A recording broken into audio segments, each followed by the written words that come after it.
Well, folks, you know you're in for a treat when you hear that tune because it's time for another week of the RecPoker podcast. That's right. It's Monday night. We're here at 7:30 Eastern. We're broadcasting live on YouTube. We're going to give some prizes away in the YouTube chat. We're going to talk to some fun people in the world of poker. I get to host the show because I've got the best freaking job in the world. My name's Jim Reed, Bluffsterini in the home game and at RecPoker Jim on Twitter. And if you don't know what RecPoker is all about, it's a fantastic community of amateur recreational poker players who like to have fun while we study together, while we play together. And most importantly, it's more fun when you win. So we try and get better together and we beat each other up and we give each other the gears and we have a lot of fun doing it. So most of what we do over here is free at RecPoker. We're a mostly volunteer-based organization. So I have to thank our sponsors, the Running Aces Hotel, Racetrack and Casino.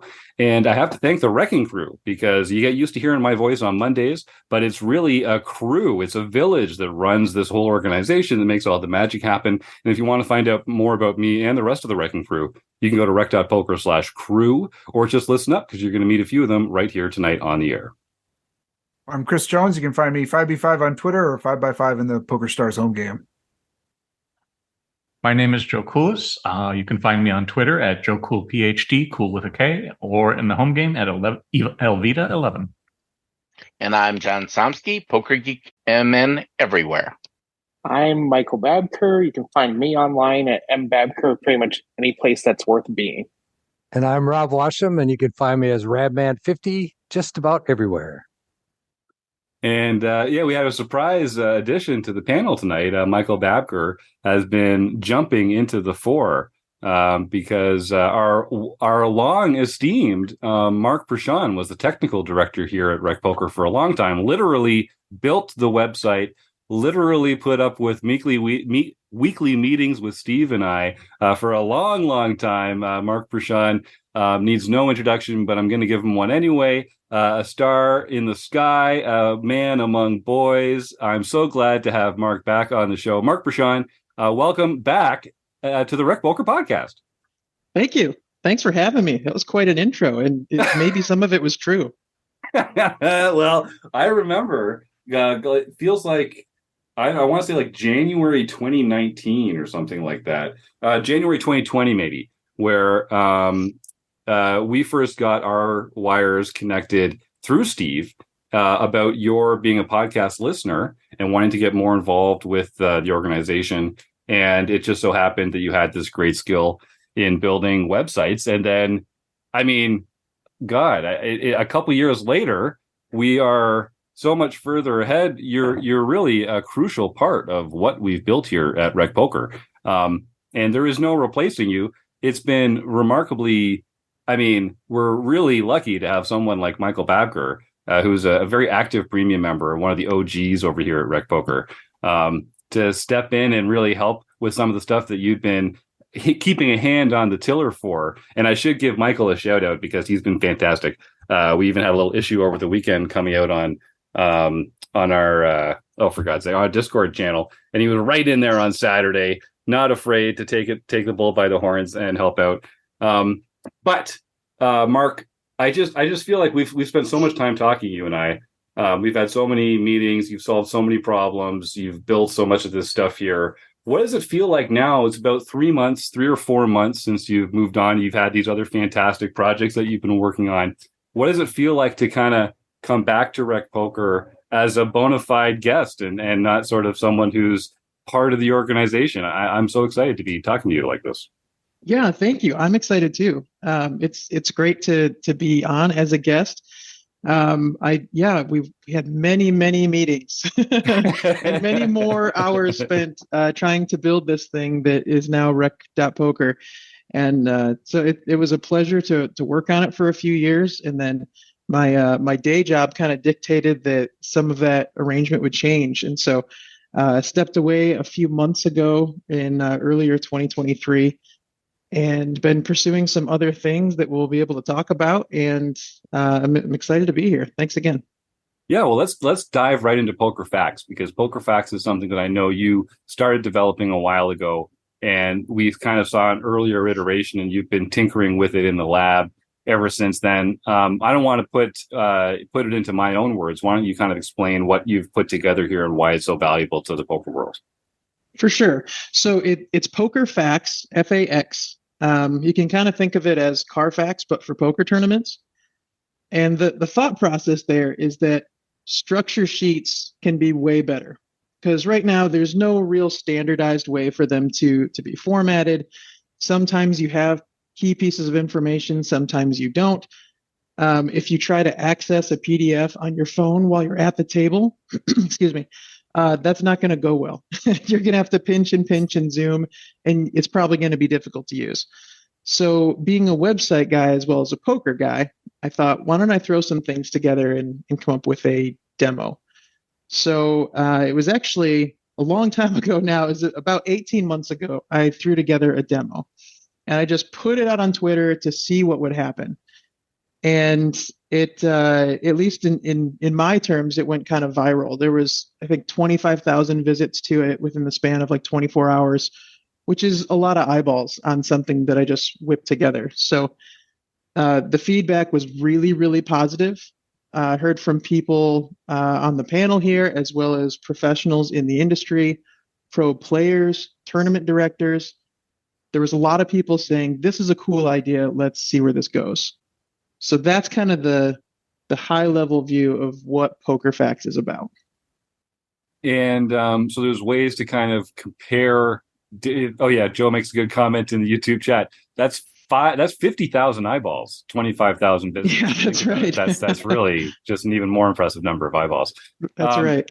So it's a way to kind of abstractly look at different tournament structures, different tournament formats, and that kind of thing. And what does it break down? What does looking at these different ones and comparing them, what does that let us decide as recreational poker players who are trying to decide where to play? Yeah, so first and foremost, you're going to have the basic information, the vitals about when, where it is, of course. That's always going to be on any structure sheet. But the thought behind PokerFAX is to standardize it. Some of the cooler stuff that you get once the data lives in a website like this is you can see really quickly, like, this tournament has 16% fees. Even if it wouldn't normally be listed that way, it just breaks it down really easy for you. It tells you you've got 15,000 starting chips, or, chips in your starting stack, which is 500 big blinds at level 1, or whatever it might be. And it can break things down like how fast is the big blind increasing each level. So that's something that I've never seen on a PDF, where you can look at it and say, this is actually playing pretty quick. This is going to be a fast tournament, even if the levels themselves are stretched out. If your big blind is going up 40% every level, that's going to move along real quick. So yeah, stuff really like, interesting. Yeah, and it's just really the tip of the iceberg too. There's a lot more that can come into this.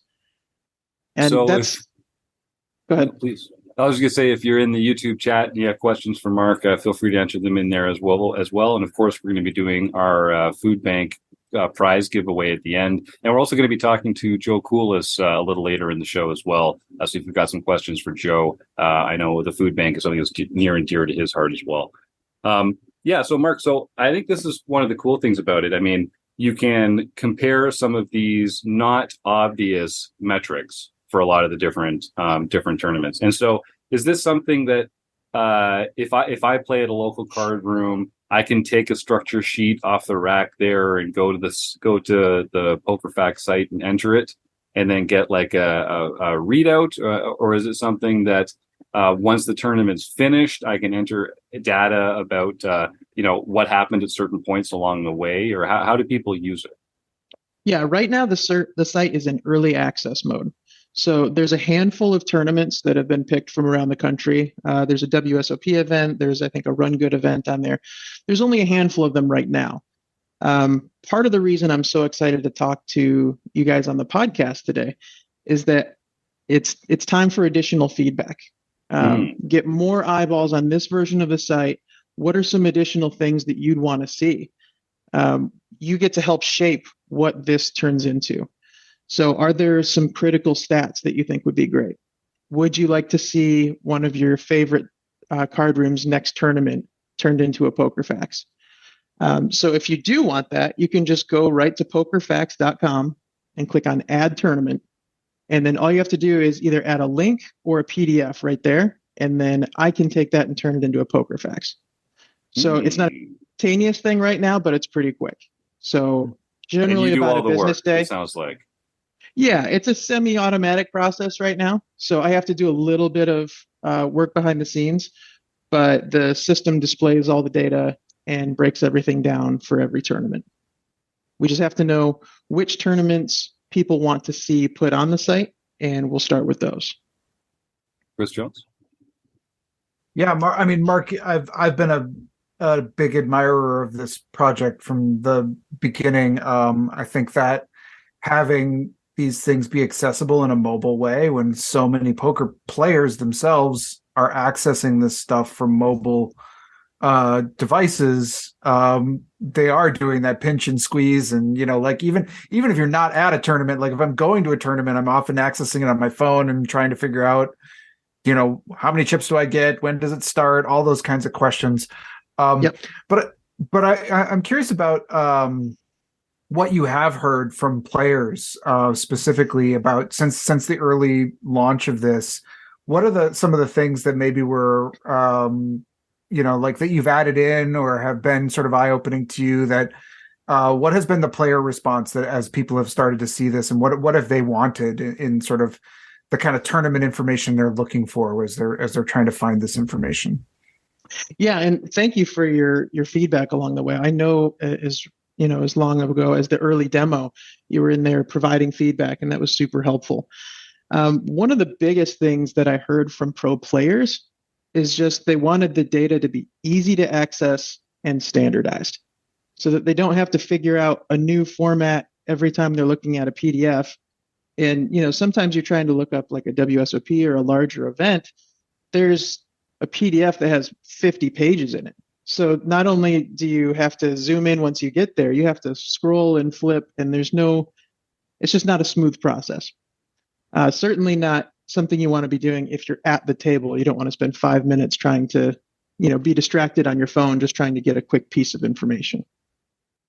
So that was probably the biggest feedback from players, is that they were just excited about something standardized and web-based so they could access it really quickly. And then, one of the things I think that if this catches on, one of the things I'll be excited for is not having to have every player at the table keep asking, is this when a break is? When do we get a break? Well, how long are the, like, it's just like, everyone will just know. It'll just be there. Because like nobody looks at those PDFs, but you'll just be so accessible. But I'm curious on the flip side, what you've heard from like the operational side, the tournament directors, what are the things that they're kind of looking for in terms of implementing this? Or have you got some good response from some of the card rooms and tournament directors? Yeah, that's a great question. I've had some conversations with some people who are running the series or the rooms in a few cases, and they, I think, acknowledge that there needs to be something better, that there's room for improvement with structure sheets. I get the impression they don't really like trying to make these PDFs for every tournament anyway. So if there was just some standardized system that they could plug everything in, and one that had a lot of player engagement and good feedback that was tailored to what players want to see, I think that would be a win. And if folks want to go and check out this in action, just go to, I'll add the www.rob because I'm an old guy, so I like to throw that one out there. I know John, it makes John smile every time I do. But yeah, head on over to www.pokerfax.com. And it is, one of the things that I like about it, Mark, is it's all, you're a graphically gifted guy. You always have been. So like everywhere you look, there's like information with like. Everywhere you look, there's some really easy to digest graphic that sort of breaks down exactly what I'm looking for: the buy-in, the guarantee, the starting stack, the speed. It's easy to read. It's got the links to everything right in there. And as Chris says, I like having all the breaks and the color up chips and color up breaks and that kind of thing in there. It's an intelligent document. Like I can see why it makes this a lot easier. That makes me so happy because I've spent a stupid amount of time working and reworking the layout. What would be the most helpful way to display this information? That's one of the biggest challenges in user design and interface design is how do you take a ton of information and make it feel simple? So that's the goal here. And if I've achieved a little bit of that, I'm glad. Yeah, a problem we're very familiar with over here. You'll remember, I'm sure. That's right. John Somsky, you had something there, I think. Yeah. Well, first, I agree. Being a computer guy myself, you've done a great job displaying a lot of information in a coherent manner. Thank you. One little thing that just off the top of my head, since I'm here, that I would often find useful is how many big blinds a starting stack will be at the end of registration. So whenever the rebuy period ends, or last time you can rate late reg, how many big blinds is the starting stack at that point in time? Definitely. It's like you're reading my notebook over here. That's literally the top of the list for the next feature going in. So that'll be sometime this week that'll show up. Nice. Excellent. Yeah, because not everyone is interested in registering at level 1. Especially as you get into more professionals, they're going to show up a lot later sometimes. So I think that would be super helpful to just see at a glance. So I had a couple of questions. First of all, if I submit a structure for, let's say, a weekly tournament at our local casino, and I submit a PDF file, do you have to manually go in and then create the structure in your format?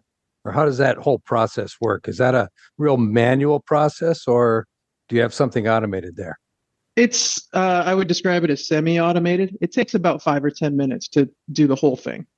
Oh, that's not bad. Yeah, it's pretty quick. It was back in the demo stages last year. It took, a much longer amount of time, but no, pretty quickly. So if RecPoker Nation wants to start chucking different entries at me for, adding different tournaments, I'm game for it. So let me know what you'd like to see. Rob, you mentioned recurring tournaments, something that's ongoing, every Monday or every month or something like that. That is something that can be put in place probably in the next week or so also. Right now, it's just one-off events, but coming very, very soon is going to be recurring events. Yeah, and I was going to say, if you are doing a recurring event, there's times where a casino might run the same event for month after month, but then all of a sudden, a year later, they totally change maybe the buy-ins or whatever. The structure might change. The casino might change the way they do things. So then it'd have to be updated. So you'd have to expect someone to let you know about that change so that you could update that, I imagine. For sure. Yeah. And somewhere down the line, the vision would be to allow card rooms and or series to just go in and make the edits themselves. So that's something on the roadmap. First, we need a little bit more adoption before we get there. But the feedback I've had so far and the early traction has been great. Nice. Joe Kulas, you had a question, I believe. Yeah, this reminds me of a discussion that Sammy G had when she came on for her podcast. But she pointed out something that reminds me of my son. My son's colorblind, and poker, unfortunately, has chosen red and green as two of the chips, which causes a lot of problems. Have you had a lot of opportunities, given your graphic design, to kind of look at making sure that it's accessible to individuals who have a variety of abilities and disabilities as well? Yeah, great question. That is definitely something that comes up in web design and just design in general. The WCAG is the organization that organizes the data and is kind of set the standard for what is truly accessible. I haven't run it through all of those checks in the latest version, but I think you'll find that it's very, very accessible with regard to color blindness, the site itself. Try to make sure that everything is pretty high contrast where possible, unless it's just a decorative element. That, of course, doesn't have to be as high. But that's a great reminder. I'm going to take the latest version through those color blindness checks, because part of the mission here is to make sure is that it's accessible as possible. That's great. Great answer. So, Mark, this question isn't about PokerFAX in particular, but it's about sort of the way that we think about tournaments and the way that we gather and study data and that sort of thing. One thing that I think would be helpful, one of the folks here on the panel mentioned knowing what the average chip stack would be at the time of the bubble bursting, for instance, or at the end of registration. Is that something? How much of that are you able to deduce from the stats of the tournament sheet, and how much of it do you just need to kind of have the tournament run several times and sort of check in to see how predictable it is? Or is that even the right way of thinking about it? No, great question. I totally understand what you're saying. I think what Chris was talking about is how many big blinds a starting stack would be at the time of late registration. But to your point, can we do more advanced analytics? And the answer is yes. There's kind of two parts to how that would work. One is if you could have the organization or like a poker news or something like that has some of that real time or close to real time data, feed some of that in, then you're going to get some additional information. The other part of that is things like average stack. You can do some clever but pretty simple things actually with just like formulas and make some estimates about we expect we'd have this many people remaining during this level based on just the way tournaments usually break down and then the level length, etc. I think the folks over at PokerStars call that the widget. It's the formal name for it. I think they have a widget that they. So there's a lot of things you can do just based on predictions. Hey, Joe. So this is just kind of a philosophical question. There's always kind of a push-pull for HUDs and other measures that very, very studied or pro players can have an advantage over the recreational players. And to some degree, there's some of this that sounds like it's going to give people who are in the know of what those constructs are in terms of when the bubble bursts and various metrics that if you don't know it, you're going to be at a fairly significant disadvantage if you don't have that tool. Has that been part of the consideration? Are there concerns by casino owners that you're going to push recreational players out because the pros will have such an advantage with all that information readily at their fingertips? No, I don't think so. It's not something that's been voiced. I've actually heard some things on the other side and have some ideas that would play the other direction. I think this can make it more accessible to recreational players. A pro can look at a structure sheet and pretty quickly have some insights on how things are going to go. It's what they do day to day. They've been there 100 times. They know what it feels like. But if we can build this out so that not only does it have little helpful info boxes of what does this mean? What is a big blind? What is a starting stack? All those things can be laid right on top of a PokerFAX tournament. And so there's extra learning that goes there that'll help walk recreational players through, I think, and make it more approachable. That's the goal. Yeah, I just want to jump in there and respond to that because I think this is actually one of those things where the studied professionals, they might be able to glean a lot of that information just by looking at a tournament structure sheet. And what Mark's done with PokerFAX is kind of, in a way that we love to do here at RecPoker, is kind of distill that information into a more bite-sized, absorbable, digestible way of looking at it. So I think it actually might make it easier for Recs to tell different, compare that element of tournaments in a way that up until now has been a little more abstract or hidden. Chris, I think you were next, and then John. Yeah, Mark, this one might be a little bit out there, but I know that a lot of live tournaments are trying to capture some of the trends that are online. Like everyone kind of loves the progressive knockout tournaments online. They're harder to run in person. Everyone likes to know on an online tournament, you can see exactly how many players are left, exactly how many are we close to the bubble, where are we doing.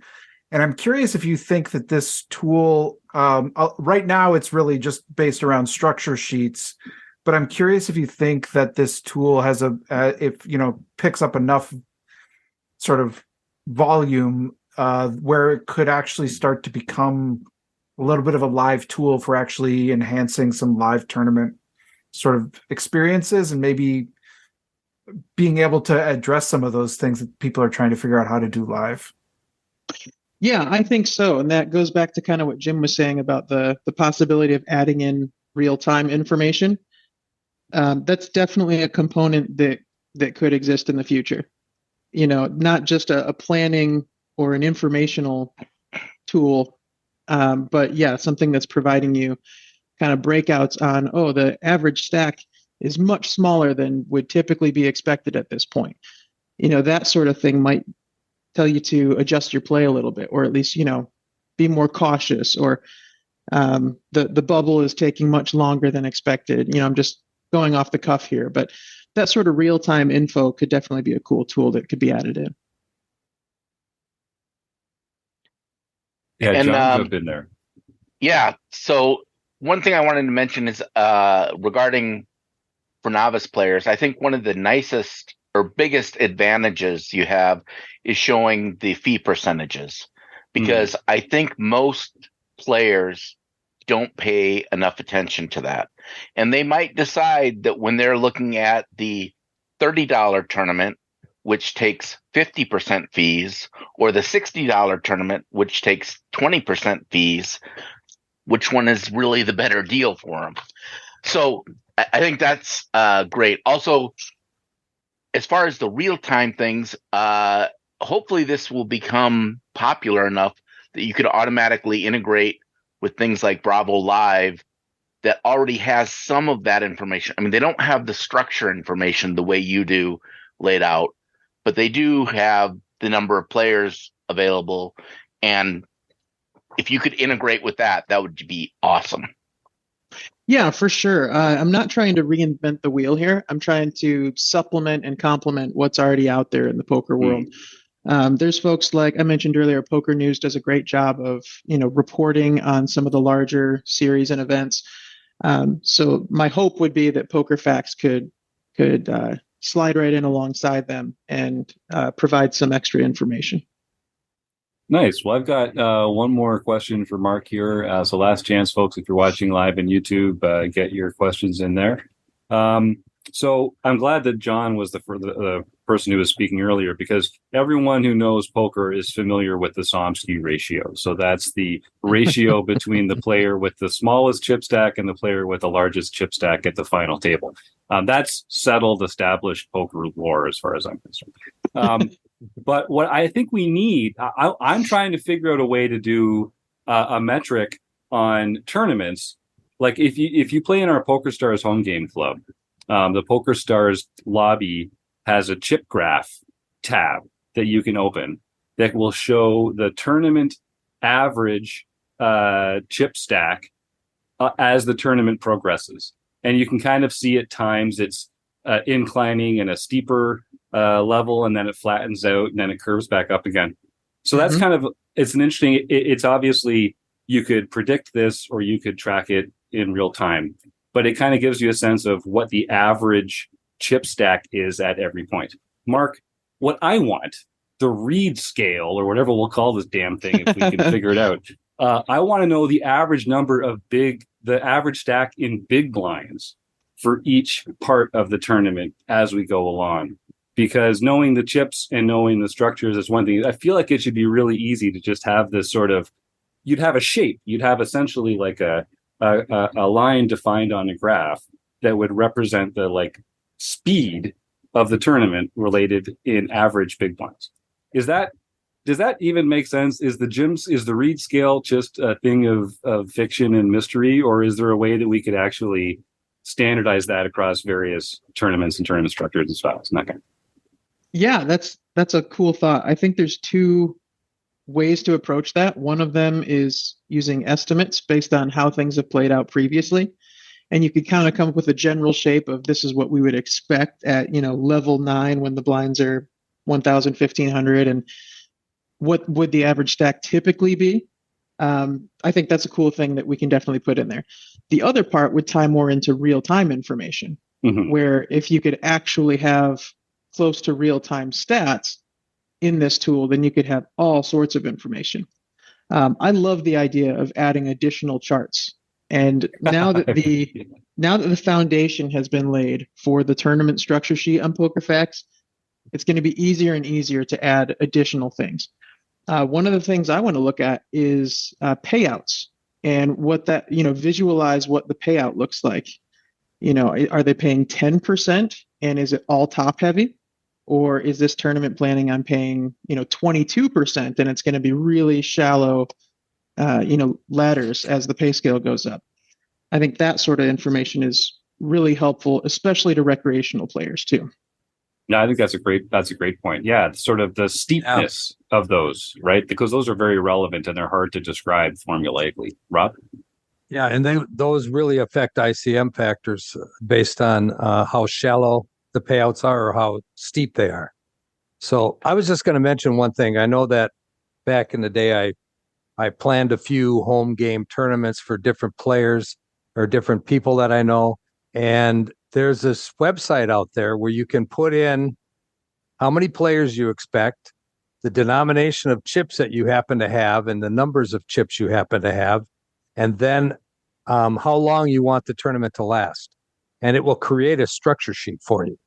So I'm assuming that tournament directors around the country use that type of software when they decide, okay, I expect 100 people and I want this tournament to be over in 4 hours. What structure do I need to do that?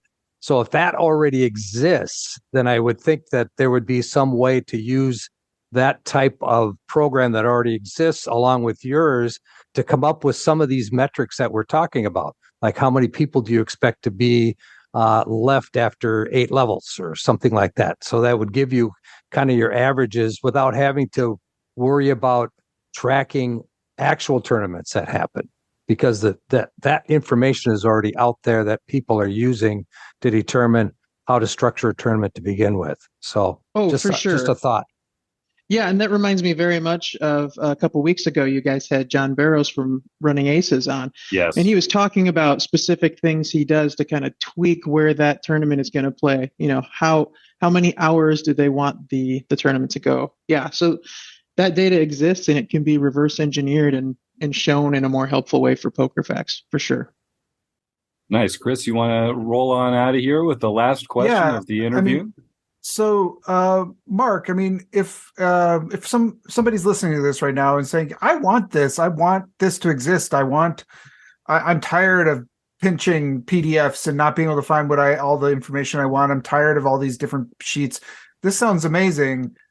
What can a player do? Do you want them to help you be testing? Do you want them to be advocating at their local card room to look this up? What are some things that our average listener might be able to do to help get this project off the ground? Yeah, thanks. I guess for it's already question. off the ground, but keep going. Further off the ground, rocket ship, up and up. To the moon. To the moon. The first thing is go to PokerFAX.com. You can check it out, see what we're talking about, see what sort of information is there right now. Like we mentioned earlier, you can add tournaments. It's totally free. You don't have to pay anything. You just click add tournament and throw the PDF or the link on there, and then we can take it from there. We've had good conversation happening over at Twitter. So it's at PokerFAX, and you can tweet at PokerFAX and we can talk about it. I know some folks in the industry like Kevin Mathers have been really helpful in spreading the word and getting some reach out there. I think he and some others see that there's a lot of potential in this and would like to see something come of it.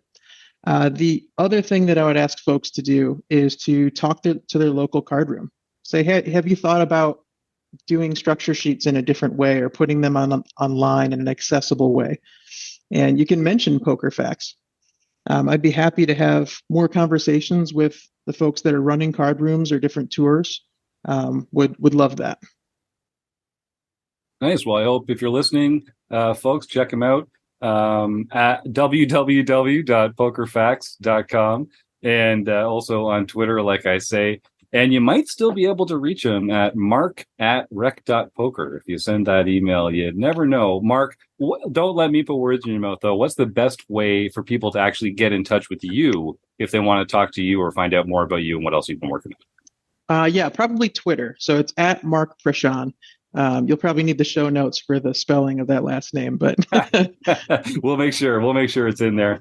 And hopefully we'll be doing a RecPoker road trip nearby sometime in the future, Mark. And I know it'd be great to get together in person again as well. But if not, we'll just have to have you on the pod again sometime soon and put up with Twitter in the meantime. But congratulations on PokerFAX. It's an exciting product. I can see how it's going to be helpful to a lot of people. And I think it's just a matter of time until it takes off. So kudos, man. Way to go. Thank you so much. Thanks for having me. All right. Well, that's Mark Praschan, everybody. So we're going to have another conversation here before we get to our home game results with Joe Kulas. First, I just want to mention, folks, if you're listening to this live, you've still got some time. People are putting travel plans together for Las Vegas this summer. Maybe go visit a certain world famous series of poker tournaments. I don't want to get the lawyers involved, so I'm not going to say specifically with which one, but I'm going to be down in Las Vegas for the last 2 weeks of June with a lot of RecPoker poker friends. We're going to be getting together, having some kind of RecPoker hangout. We're going to be competing. We're going to be having a lot of fun down together. There is a thread in the forums right now. And again, they are free. If you're a free RecPoker member, just head on over to the forums, Poker Travel Adventures. And there's a thread right now of people comparing dates, so we can kind of see if there's a good time to have a meetup where the most people possible are there. Also, I snore terribly, but that's the only complaint people have about me as a roommate. And I am looking for a roommate, someone to help me defray my hotel costs while I'm down in Las Vegas. So if the dates work out, you never know. Maybe we'll end up sharing a 2 beds in a room, Joe. I know your mind just goes to these places. And speaking of me being a terrible roommate, I just want to take this moment quickly to thank my wife, Bronwyn Bradley, for 12 wonderful years of marriage. We just celebrated our anniversary this weekend, and she's been putting up with a lot lately, as does anyone who has to spend too much time with me. But Bronwyn, if you're listening, I love you dearly. And thanks for 12 great years of wedded bliss. We are just getting started. Now, speaking of just getting started, so as you know, RecPoker, we have new premium members all the time. We have new Wrecking Crew members all the time. We just keep growing as an organization and attracting more and more fantastic people here to the crew. So one of the latest is Joe Kulas. If you've been listening for the last while, you've heard Joe being a frequent panelist here on the podcast and in some of our learning sessions. Joe's actually putting together his own monthly group, his own monthly event. And the very first one of those is right around the corner on Thursday, April 20th. So I thought this was a good chance to introduce you, Joe, to the rest of RecPoker Nation a little bit. We can all kind of find out a little more about you. You've got an interesting story, and you bring all sorts of value to the table here in our poker analysis group. So why don't we just start by, I guess, Joe, thanks for coming on the RecPoker podcast. You're welcome. And I'm glad you didn't say, that I'm known for making smart-ass comments throughout the last podcast. People know. Regular listeners know. They've figured that out for themselves. So Joe, you and I have talked a lot about various ways to make RecPoker as great as we can. We share an affinity for supporting local food banks and for kind of combating the food insecurity that people find themselves in around the world, but particularly in your own neighborhood, necessarily in your own community. So let's go way back, man. What role did poker play in your life? How did you get involved with poker? And tell us a little bit about like kind of what you love about it and how you've made room for it in a very busy life otherwise. Well, look, everybody has the same, poker origin story to some degree. Mine was associated with the foundation that I run. Every year we run a poker charity event. And so I would go I would have to play to some degree. I didn't know what the hell I was doing, and I'd have the sheet out and trying to figure things out. And then lo and behold, I won one. And I said, wow, must be brilliant, And then I went on Easy to lose game. more. Right. And I lost a lot. And, as I've heard, so I can say this from talking to other poker players, is that there's a little bit of arrogance saying, well, I'm a smart guy. I should be able to figure this out. I got to start studying. You start reading books saying, I'm going to dominate this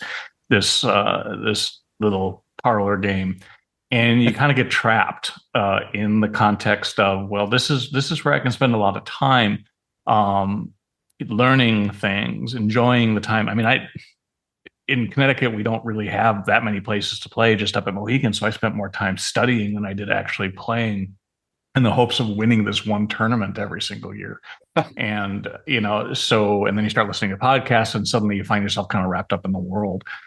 The thing about, in terms of, well, what place it became in a busy life is that it's pretty lonely in terms of being a pastime, right? Unless you can find a group, but it's hard to find a group because nobody wants to spend the money if you're going to a large casino and it's a scary thing, and nobody's as excited about it as you. And so as I started listening to the podcast, then RecPoker kind of percolated to the top, in addition to some other ones. I mean, I think it's well known that I like the Thinking Poker podcast and some of those, more cerebral ones that have some interest in some other areas. But then RecPoker started to be the one that seemed to be kind of fit with the kind of poker that I wanted to play or that I had time for. Never going to be a pro. I can't I have realistic expectations about what my hourly would ever be in this game. It's probably like negative $6 an hour is probably the best I'm ever going to reach. But I have a job. I like to have two jobs. I'm very busy, and this is just a pastime that I do. And I wanted to find people that were interested in being serious about it, seemed friendly. So, RecPoker seemed to be the place. And it just so happened that everybody was either from the Midwest or Canada or moved from the Midwest to Las Vegas, and kind of fit with my mindset about how people should interact with one another. And as I became more involved, going from just a community member to somebody who was in the premium, I just said, well, hey, I have something a little different that a lot of individuals don't bring, that I thought maybe people here could be beneficial. And I knocked on the door 55 times and you said no 54. And then finally you said, I'm just tired of it. And you can come in and, just be part of the group, but just keep quiet. As long as you keep quiet, we'll be all right. And I've failed you at every single turn. So. No, it's true though. I think I hear from a lot of people that become premium members here. There's this sense of people say, listen, I've got great friends and I love poker, but my friends don't love poker. And it's hard to find people to have like meaningful strategy conversations or like you said, just to share my excitement. Let alone to actually like get a crew going to a casino somewhere, taking a road trip. I've been on those trips and, half the people want to go drink or play blackjack. And, it's not like you end up with all your buddies around a poker table. So I think that kind of sense of community has always been what we've been striving for. And so it's great to hear. I know that is something that a lot of our members find here, which is fantastic. Now you do bring a particular approach into the way that you think about poker from your own background. Why don't you talk a little bit about your parallel track, the sort of how you got into running this foundation, what you've been studying and working on in the meantime, and then we'll save a little time to talk about your monthly session that's coming up soon. So I think the foundation is kind of peripheral. It's more related to the field that I'm in and raising money for research. So it's just always been a charitable thing, and I work on that because I kind of enjoy it. What I think though is the broader issue is that I'm a clinical psychologist with a specialty in clinical neuropsychology. For those of you who have insomnia, they want to be treated, I can give you a long diatribe of what that is. But basically, I've studied brain behavior relationships and through undergraduate and graduate degree, and I've got a doctoral degree and fellowship. And Binkley will kill me if I don't say that I'm board certified, because you'll hear about it. Says I'm required to. It's true. It's true. So, in all of those things, I mean, it's interesting when you're a psychologist, is that people presume that you're just simply going to roll over poker tables because you can stare into people's souls and really just glean every single piece of information that you can from them. And while that's true, I try to leave my skills at the office and not use my superpowers at the table. But poker's a math game, and so there's a lot of different things that I had to learn as well. Even though I can, there are some aspects of tells and things like that that come a little bit more naturally given my training. But I think that why I think my experiences are different, because there's lots of psychologists floating around giving advice, and there's lots of non-psychologists floating around giving advice. And if you know anything about me, I'm a little bit of a curmudgeon, and I think that a lot of it is actually wrong and wrong-headed and gives people the wrong ideas about a lot of different things. I'm going to, just go out on a limb here to create controversy so everybody can show up at my presentation in a couple of weeks. And I just want to say, I don't think Tommy is right about everything. Oh my He's God. a nice guy. Fantastic, but not everything right. Send now, all your hate. Now that I've lost to... everybody. But... Yeah, no, that's right.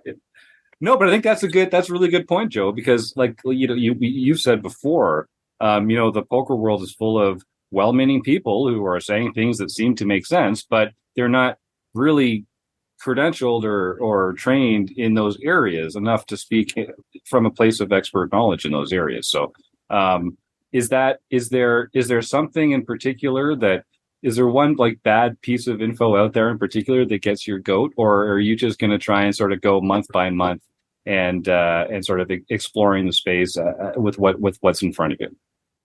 Well, my goal is to just rip out every single idea of, common knowledge that poker players have about psychology and shake it up and show them what the world is like. I think a good way to describe it in all seriousness is that we have a lot of beliefs about how we process information. And everybody talks about Kahneman's dichotomy of fast thinking and slow thinking, right? And we like to break things down, and poker players are going to become slow thinkers on everything. They're going to generate all the information they can and make absolute proper decisions at every single moment. And I think that, in the same way that when you look at my first discussion of bad beach stories, is that the story is always much more complicated than that. And you can't ever, your brain processes information in the way that it processes information because it's evolved to that point in order to be able to survive. So the likelihood that you're going to be able to shut everything down in terms of what your brain does is probably not a good idea in the first place, because you'll be killed by the first tiger that comes along. But secondly, it's not realistic. And so I think that you need to be able to understand that interplay at a more complex level to be able to use it effectively, rather than simply believing that you can turn yourself into a sociopath and make all your decisions without any context of emotion that goes into it. And it isn't so much the matter that I'm going to train everybody to become that perfect player, but at least to understand it better and to have it be accessible, but also to understand the complexity that comes into it, so that poker players don't leave the table thinking, I got mad at that player when they took my money, and that means I'm a bad player. And that's one of the things I'd like to do. So I don't know if that helps conceptualize in terms of what I want to do, but I think that that was what would be useful. We got a question from the chat here from Dean C. Did he ever win that tourney he was working towards? That one I guess the foundation one. You won it first to get the juices flowing, but then after you started studying and applying yourself, have you won it since then? I have not, and in fact, I regularly get beat by the people that are pulling out the hand charts and saying, if the ace is on the bottom, can I roll it through with the king? No, you can't do that. That's awesome. Next year. Yeah, next year. There's always next year, right? The mantra of every live MTT player. So, Joe, your session's going to be at 7:30 Eastern on Thursday, April 20th, and it will always be on that third Thursday of the month going forward. And I'm looking forward to joining you. You've got a new video that just came out the top of the month here. And if people want to check out Joe's videos and join the sessions, there's a group right now. The groups we don't talk about enough here at RecPoker, but if you go to rec.poker/groups, you can see all the different groups that we have set up here, the learning groups, the community groups. And I really encourage folks to go poke around, join a few of these, because you can share documents, photos, spreadsheets, things that people within the group are uploading to the forums. You can post in the forums with each other so everyone can be on the same page about stuff. And Joe Kulas, PhD's Poker PsyOps group is one of the ones that you can join. I'd encourage people to go and check that out. Joe, what else is on your mind? I just wanted to say that I think if people have questions about things, right, particularly about things that they read about in various places, if you're on Jonathan Little and he's making some sort of statement about something, or I'm trying to remember, somebody was posting recently about family therapy and constructs of anxiety and how it relates to your parents and stuff like that. Post that in there, because that might form something that could be useful in terms of the presentations. And, I'd like to say I know everything. There are a few pockets of dark areas that I don't know. And I could probably use a little bit of lead time to be able to look at what the science says about things, because this is not just Joe's ideas about how the world works. What I really want to do is put a scientific standpoint. I'm published as a scientist. I have my own publications that I have. So I have a little bit of actually I have a fair amount of understanding of how that stuff works, and then can really dig down into what's state of the art rather than what's been presented by others or filtered through others. So yeah, and post away, send me emails. Yeah, you've got a convert already in the chat here, Dean C, who I think is one of our new premium members. Actually, I saw a few new emails coming in this week. We got a few new members joining up. So if it's the same Dean, and I think it is, says I'm going to be in asking questions. There you go, Dean. April 20th. And Joe's one of those guys like me. We have this fun. We self-deprecate, but we also like to sort of brag at the same time sometimes. Joe does a really good humble job here, but he's actually extremely well credentialed. He's gone to some great schools. He's a lecturer. He's got a private practice. Like, we have this, I'm not sure if it's been mentioned yet, but a board certified psychologist here, and so he's got access to parts of the educational tree that a lot of us don't have access to, and so it's no small deal to have a professional like this coming and putting his services available, not as therapy, of course, but as someone who can answer questions about how the brain works and talk to people about how the brain works in the game of poker. I think this is really going to be something that I hope our members take advantage of, because it's a pretty unique offering in the world of poker, and just one of the perks of being a premium member here at Rec.Poker. Joe, if folks weren't paying attention at the beginning of the show, but they want to learn more about you, they can go to Rec.Poker/crew and click on your smiling face on the Wrecking Crew page there. Or they can look for you where in the home game and where else on Twitter and that kind of thing. So Twitter, it's at Joe Kulas PhD, cool with a K, so it's KOOL. Or I am Elvita11 in the home game. And it's Joe Kulas PhD at Rec.Poker, right? I think as I'm learning all the new addresses, I've suddenly added to the 65,000 other addresses that I have. That's right. There you go. Everything that Michael Babker and I have been doing behind the scenes on the technical front to set up the new Wrecking Crew material for Joe. So that's fantastic. Well, Joe, I'm excited for that. We're going to roll into some home game results here now. So I'm going to tell everyone it's a good time to type the words food bank into the chat. We're going to be doing our raffle here. Chris Jones has been selecting the perfect nerdy die to use to choose this week's winner. If you're, and again, we're partnered with all these amazing training sites. So someone's going to win a free month either at RecPoker, or if they're already a RecPoker premium member, then they'll be winning a free month at 100K Studios, at Range Trainer Pro, at pokercoaching.com, a few other places. So it's just one of the perks of being a premium member. Don't forget to type the words food bank into the chat right now. In the meantime, John Somsky, we've got some exciting home game results to get into. Yes, well, and before the home game results, we have a reminder that on April 19th is the very first annual Go for the Gold tournament. So if you have ever won a silver pin, you are eligible to play in this. And only if you have earned a silver pin are you eligible to play in this tournament.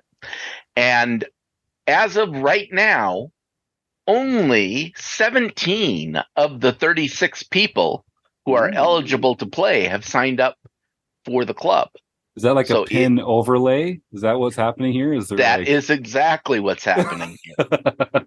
And before anyone asks me, no, you cannot take the place of someone who hasn't signed up. If they don't sign up, it's going to be their loss, but there's still time. It's April 19th. All right. Then first, we had the No Limit Hold'em Championship Series on Wednesday, April 5th.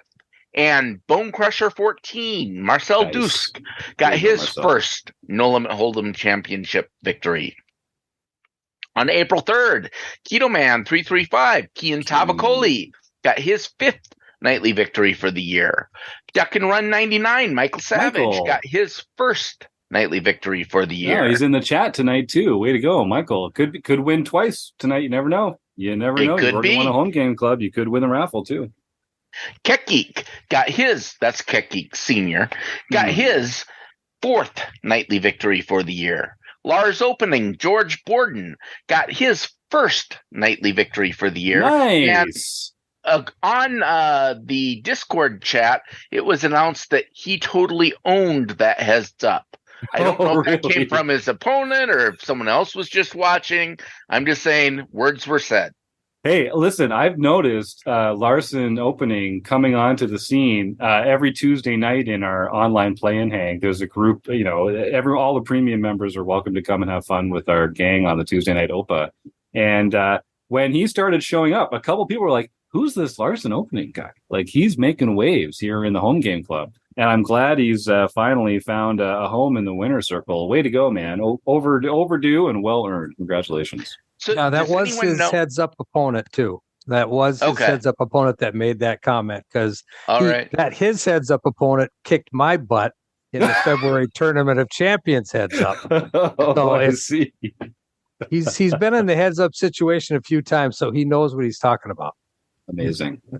And evidently this time he had a good heads-up opponent. Oh, damn. Yeah, Joe, jump in there. We like to interrupt. I had once in that was Discord, cold, somebody said John. that was very cold. PWNED. Is that the same thing? Oh, yeah. I think that's it. Same thing, right? That's it. Yep. No, it's quite a compliment. Good. Quite a compliment. Well, and while we're interrupting and going off the rails, is Larson's Opening a chess move? Is it a well-known chess opening? I believe it is a chess move. Okay. So hopefully it's a good one. Anyway. It's an early one. 2021, Bohica got his or her first nightly victory for the year. Then East Coast bidder Ben Enslow got his first daily mixed victory for the year. There he is. And then the very next morning, or that morning actually, East Coast bidder Ben Enslow got his second international victory for the year. Wow, okay. Then the A Big Deal 1992, Brian DeHaven got his second international victory for the year. Nice, that is a big deal. And then, KB got his second. You're doxing again. No, I'm doing it again. No, sorry. Sorry, Doug. No, sorry. Sorry, Mr. Barons. That's better. Now no one will know that his name's Doug. Yeah. Okay. Now then, KB got his second LPP victory of the year. So he can contact Jim at rec.poker. Again, that's Jim Reed. But Jim at rec.poker for his free month at Learn Pro Poker. There you go. Yeah, Doug's a fantastic guy. No one deserves it more. So congratulations, Doug. Send me that email. Actually, Doug and I email every once in a while. He's got all sorts of great feedback on the site, how we can organize our material better. He's been a great resource for RecPoker Nation, so I'm not surprised to see him kicking butt in the there's some fun stuff going on in the YouTube chat here. That's why you gotta show up for the YouTube chat, folks. It's live, it's free, it's every Monday night at 7:30 Eastern. And not only do you get to win a prize, But you get to see all the fun stuff that happens in the YouTube chat, not all of which is repeatable here because there might be children listening. We don't know that. Speaking of exciting things to share, I just want to mention that people still have time. The Running Aces anniversary tournament is playing from April 26th to 30th.